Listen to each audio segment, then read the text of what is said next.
Welcome to another episode of The Brand Called You, a podcast and podcast show that brings you leadership lessons, knowledge, experience, and wisdom from thousands of successful individuals from around the world.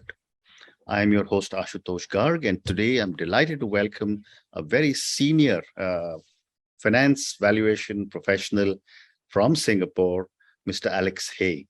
Alex, welcome to the show. Hello, Ashutosh. Nice to be here. Thank you.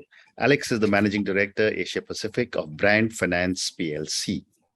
So, Alex, before we discuss about valuations and brands, tell me a little bit about your own journey in brief. I guess it's a fairly straightforward professional journey. I went to university and studied economics and environmental policy. Mm-hmm. I had an interest in the two, I guess, influenced by my two brothers, one of whom did geography at university and the other did maths, and I just felt like going right down the middle. Okay. So I did that, and then I came out of university and actually went straight into brand valuation. Mm-hmm. Found the topic interesting. It's similarly to my degree. It's a cross between two kind of distinct areas, marketing and finance. Mm. So I trained as an accountant. I felt like a kind of a post-degree qualification was useful for setting yourself up, and learning how to run a business and learning how to read financial accounts, etc. Mm-hmm. And I also trained as a chartered tax advisor in the UK. Since then, basically having started with the base level of financial knowledge, got to top it up with marketing knowledge. So the level of kind of marketing training is not as high as for financial training, but there are some really good courses out there. So over the following, I did that.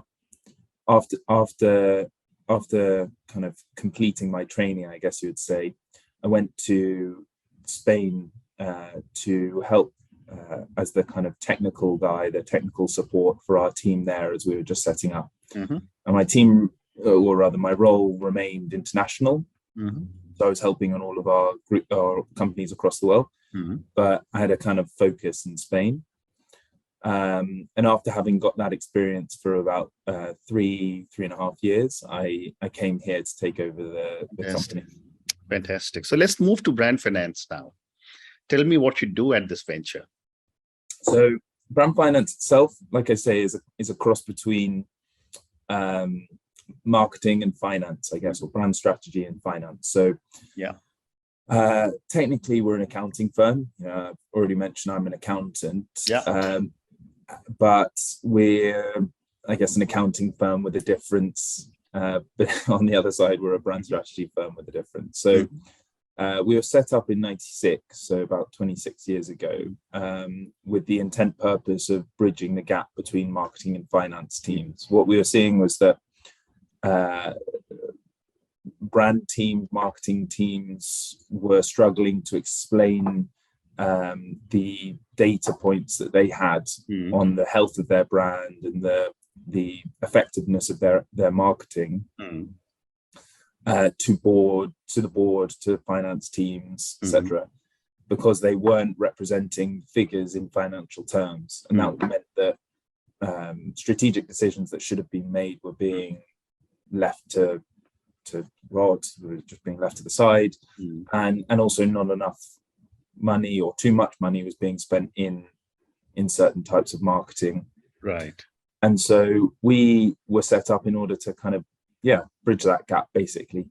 And to do that, what we have focused on is brand valuation, which in some respects you can think of it as kind of long-term effectiveness measurement. So there's a lot of measurement of effectiveness in the short term, so looking at kind of short-term sales effects of marketing, but there isn't so much looking over the long term. So what's going to happen to our brand's reputation?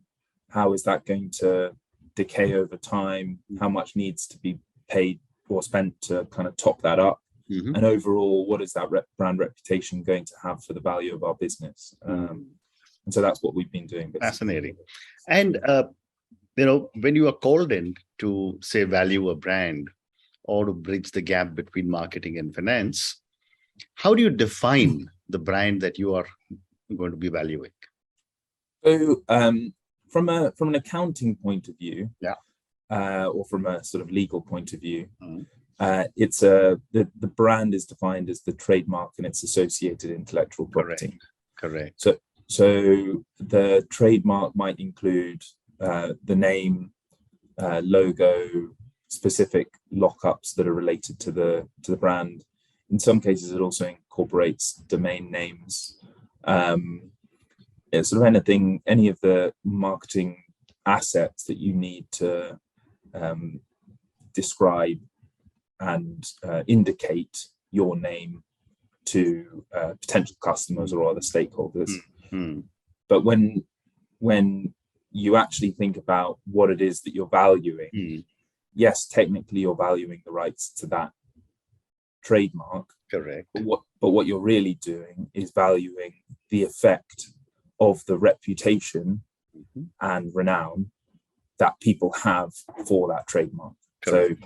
So you can have a word written on a piece of paper, but it only has value, or on a sign, but it only has value if people are aware of your brand and they think that it's reputable. Correct. Well said. And a brand actually is a composite whole of many different attributes, which include the alphabets that go into building the brand, the logo, but there is so much of blood, sweat, and tears of the organization that goes into supporting a brand. So my question is, what goes into valuing a brand? Yeah, so it's an interesting point, an interesting question, really. The way we actually value brands, well, there are a couple of different ways that we value brands, but they're all trying to do basically the same thing, all the different methodologies. The methodologies are trying to identify what the impact of this brand reputation is having on current earnings and what is likely to happen in the future. So how is the brand going to, or brand reputation likely to impact brand earnings in the future? The way we go about doing that in our public rankings, for example, uses a method which is an income method. So what that means is that you're trying to identify what the earnings are in the future. And it's called the royalty relief method. So what we're really trying to do is say, okay, as a result of you owning this brand, you don't have to license it from a third party. So you're relieving yourself of that royalty that you would otherwise need to pay. And we get to that by looking at what other people pay for brands in the similar industry. And then we address the fact that brands have different levels of strength by researching the strength of the brand reputation and familiarity in sort of very large scale market research activities. So we as well as doing our rankings of the most valuable brands, we do a study looking at over 100,000 respondents worldwide every year, and in some regions multiple times a year, in order to get a sense of how strong the brands are. And not just how strong they are right now, but also what support is being put into the brand's reputation going forward. How much is being spent, how much are people talking about the brand, what is going on in social media, what's going on with PR, etc. What is going on to build up the brand and the brand's reputation in the future. Very interesting. And yet, Alex, there is this constant debate that seems to be going on about valuation of startup brands. You have startups which are now unicorns, decacorns. They've been in existence for 10 years and worth some 10, 15, $20 billion. And there are others which have been in existence for 100 years, profitable brands, but nowhere near the same valuations. What is in your opinion, the reason for this big disparity? So just on the point of startups, so having a conversation with someone who invests in startups the other day, and we were talking about the intangible assets that are important for startup businesses, and actually, you know, a lot of the time people say that the most important things when you're investing in startups, or what this person was saying in particular, is that the idea is important, the system is important, and the team is important. At the point where you're starting up, the brand is not the most important asset, really. You know, it's important to have a good brand that's memorable, that's going to be easy to communicate, etc., etc. But at the startup phase, you haven't had time to invest behind the brand, so people don't really know it all that well. Right. And also, it hasn't been around long enough for people to have experienced it enough to have a strong opinion of whether or not it's good or bad. So actually, at the startup phase, what you often find is that your other assets are more important, but those other assets help to instill the kind of reputation in the brand, which you then later find to be very important. And although the value of brands at the startup phase, at the very, very early startup phase, may be low, if you think that the value of the business is going to increase a lot, you need to set up the brand to be ready to kind of take on that brand equity, that kind of reputation, and allow people to remember it well. So in the case here of the application Grab, the sort of, well, it's like a super app that sells food, organizes taxi services, things like that. Before it was Grab, it was called, I think it was called My Taxi or something equivalent to that, which was kind of a reference to the fact that it originally came from Malaysia, and maybe wasn't quite so memorable, maybe wasn't quite so unique as Grab, and so the investors said to change the name to Grab because it's more memorable, because it's more unique, and so in all these cases, it is important to set yourself up kind of early on to have that ability to create strong brands. Very interesting. And coming back now to brand finance, your line is bridging the gap between marketing and finance. For my viewers and listeners, tell me, what is the gap between marketing and finance? So what we really mean by that is that we often find that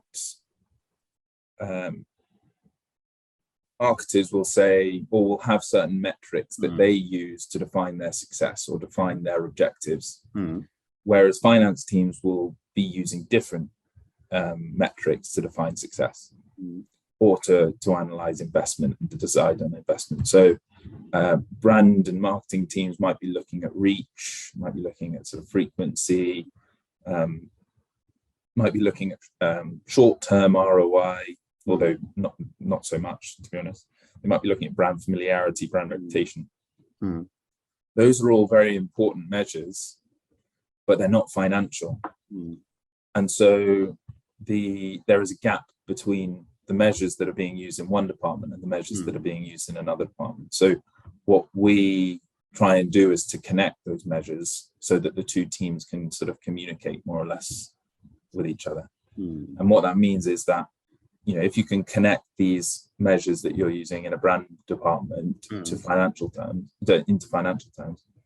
you can start to see what the return on investment would be and how much you can reasonably spend. And that leads me to the next question, which is, you know, that you have an expertise to evaluate return on investment of different brand architecture and brand positioning options. Help me understand the statement, specifically the two terms, brand architecture and brand positioning. how you evaluate the return on investment, and please do give us some examples. Okay, so basically what we do in this regard is that we create a model, like a brand valuation and business valuation model, and we value the brand as it currently is. So in the current operating model, with the current strength, with the current amount of marketing investment put behind it. That current marketing investment, that current brand familiarity, awareness, reputation will be having an impact on the business in terms of in terms of customer acquisition, churn rates, the amount that people are willing to pay as a price. But if you want to adopt a different brand architecture strategy, you'll need to change that brand, or at least you'll need to test what would happen if you were to change that brand. So then you start to create scenario analyses. You sort of create these different scenarios where, okay, we change this brand, but we don't change that one. Okay, we change these 3 brands and we invest a bit more behind it, or whatever.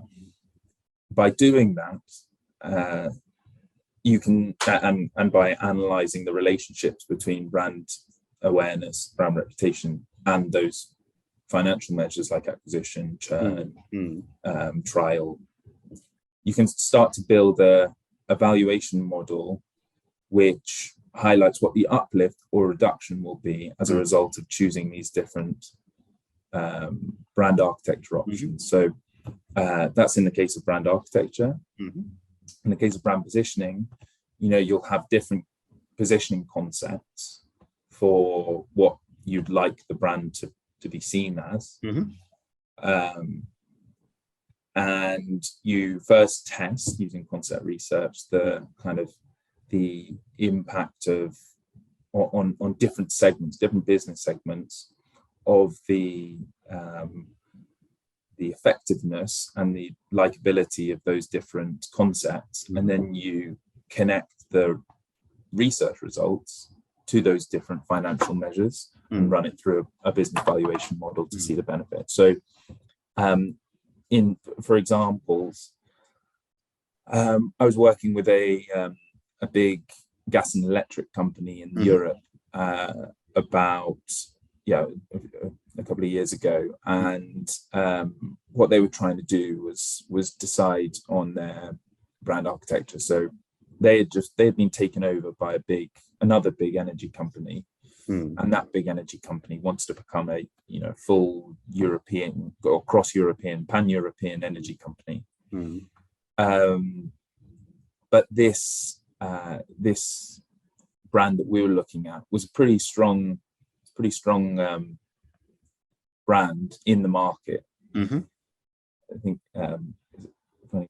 told by the client that he did some research, and it showed that the brand had higher familiarity than Jesus. So, wow. so there was quite a high risk of